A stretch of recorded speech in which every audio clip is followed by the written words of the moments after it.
a new form of sort of religious psychotherapy.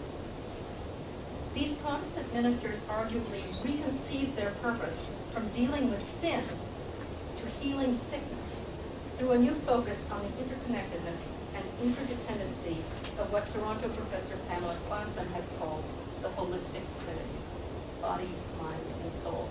So this is an invention of liberal Protestant clergy in the first half of the 20th century.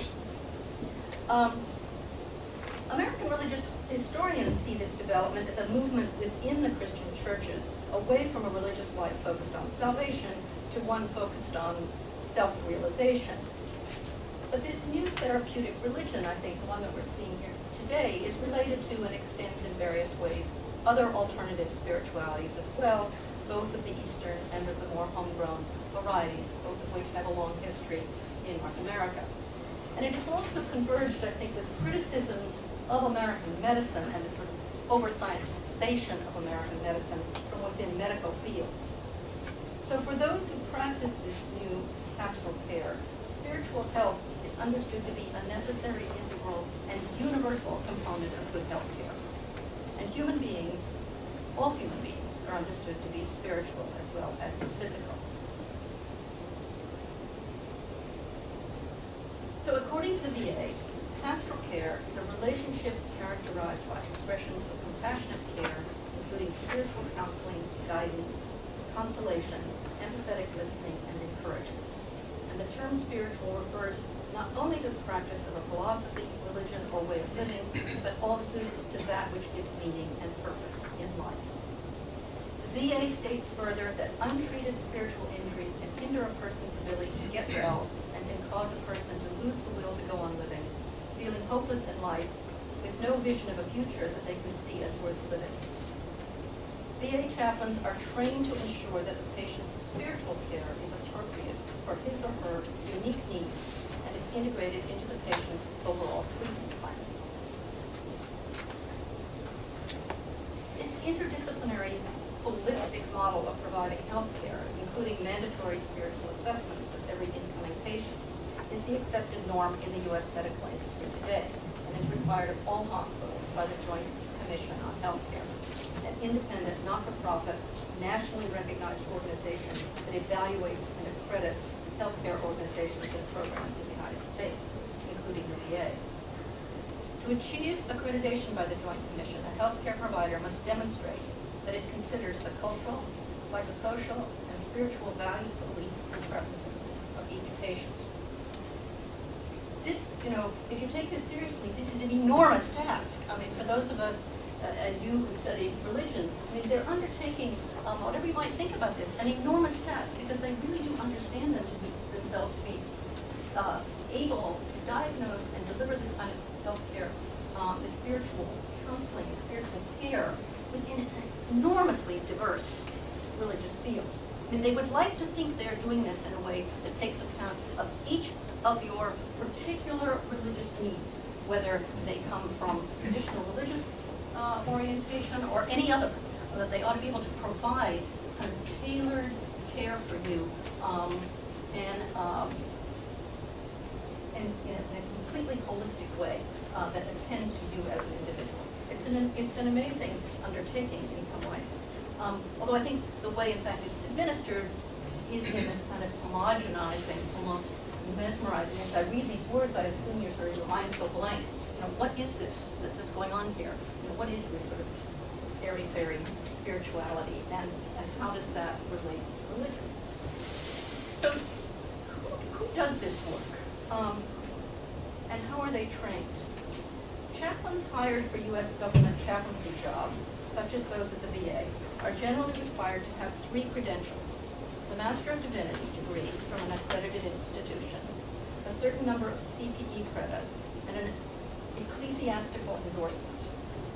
Now, each of these credentials originated within mostly Protestant institutions, but they all now have adapted over the last half century or so, to function in a bureaucratic, multi-faith context, including not just other Christianities and the other so-called Abrahamic traditions and the other world religions, but indigenous, syncretistic, New Age, neo-pagan religions as well.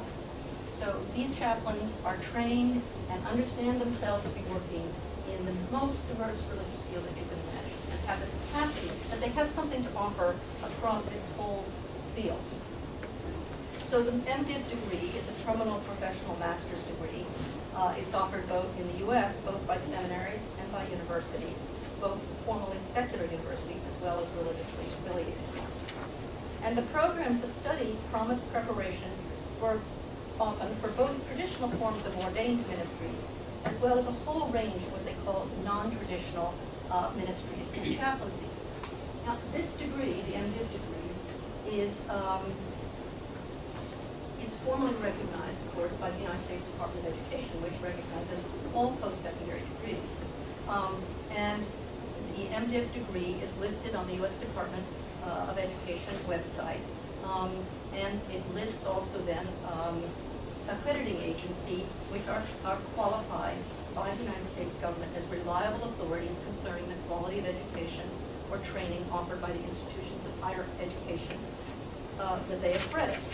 And so this includes hundreds and hundreds of schools across the U.S. in the highly diverse market in higher education in the U.S., from Bible colleges to top private universities.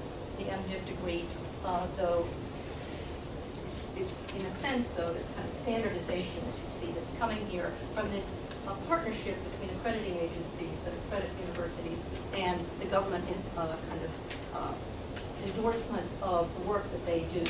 So that if you are a student thinking of becoming a chaplain and you look on the U.S. Department of Education website, just as you might do if you were a student who wanted to be a doctor or a nurse or an engineer, this would be one of the options, so that the United States government is in a way licensing and authorizing this this new professional role. While there is enormous variety among MDiv programs, and most overtly profess theologies that would fit somewhere across the full range of Christian options, for a substantial number of them, you do not need to be a Christian to enroll. And this is openly the case with the big university divinity schools, Harvard, Yale, Chicago. But it is increasingly true that all chaplains understand themselves to be working in this multi-faith context, and therefore the identity of the chaplain is in a sense occluded or sort of smoothed out by this, because that person's identity is less important than this multi-faith context in which they are being trained to work. These more universalist ministry programs understand themselves to be training ministers to operate in the shifting and pluralist religious settings of today, serving a population that is presumed to be religious or spiritual, but in new and difficult in-down ways. Now, most chaplain candidates must also provide evidence of CPE credits, that is, credits that you've completed an internship in clinical pastoral education.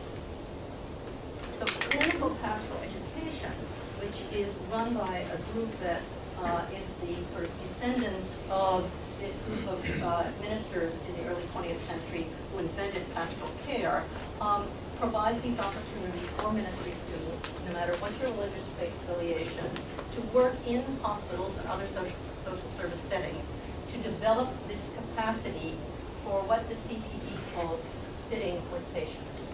That is what your job is, sitting with patients. And it has no specific religious content at all. It is defined entirely in terms of what is understood to be the human situation of persons in crisis. And then finally, so the third credential, if you're trying to get a job as a chaplain, is that you have to have an endorsement from your religious organization. And the endorsement certifies the candidate as a member in good standing with the religious body in question, and constitutes another interface here between the private regulatory regimes of the churches and the government. VA regulations require, in order to provide ecclesiastical endorsements, a religious organization must be organized and function to provide religious ministries to a lay constituency. have tax-exempt status under Section 501c3 of the Internal Revenue Code, and be willing to function in a pluralist environment, promoting religious freedom. And the Armed Forces Chaplains Board keeps a list on their website of the nearly 200 currently approved ecclesiastical endorsing organizations, a list that's also used by the VA.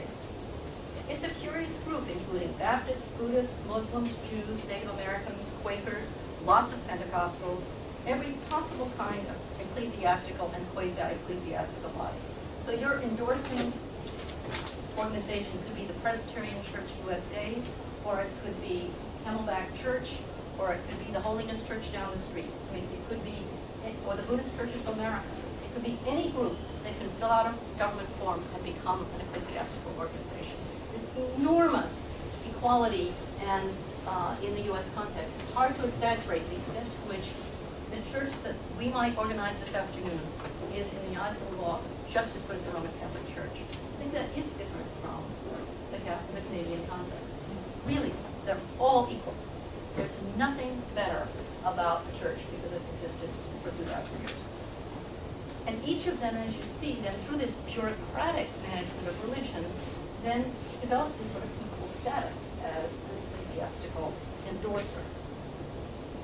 So if you want to get a job as a chaplain delivering spiritual care to Americans, millions of Americans, you will need an MDiv degree in any religion, an internship of vaguely spiritual dimensions, and endorsement by any religious body that can fill out a government form.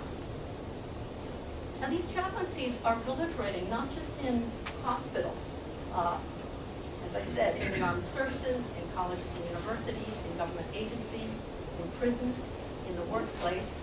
And interestingly, cities in the United States, I don't know if this is true in Canada, I'd be interested, in the wake of 9/11 and Katrina, have created new municipal crisis chaplaincies. And these, the job of these chaplaincies is to minister to the residents of these cities in case of crime, natural disaster, terrorism. There's a sense in which workers are being trained then, what I want to say, through these various training programs and credentialed to serve the spiritual needs of an increasingly undifferentiated and naturally spiritual population at a time of crisis. So these people are on call. The proliferation of this kind of employment for professional ministers, particularly perhaps the pressure on the military chaplaincies as a result of the Iraq and Afghanistan wars, means that religious bodies without formal clergy, traditionally, are adapting to the requirement of this credentialing regime in order to gain employment and to work with their members. So, for example, the Mormon Church does not have a regular clergy, but Mormons wishing to serve in the armed services must still have these three credentials. So increasingly, Mormons are entering MDiv programs, and also Catholics who don't want to be priests are entering these programs and becoming chaplains on this sort of Protestant or model, sort of multi-faith model, in order to, and so Mormons, various religious groups, including Mormons, Buddhists, etc., are adapting to this new chaplaincy and being driven by this government employment scheme to change their own understanding of what their job is and what their job is as religious persons. Now, I found one of the most useful recent works on the bureaucratic management of religion to be Franklin Pressler's study of the long history of the regulation of South Indian temples.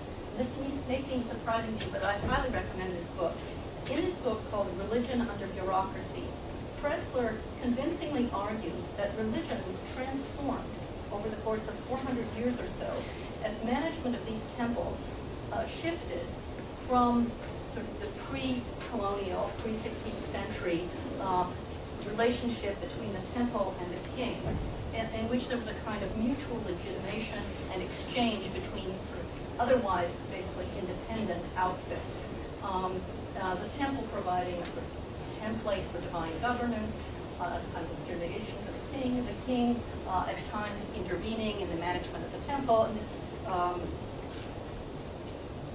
what happened then, both under British colonial rule, but also under the rule of the bureaucracies of post-independent India, is that those government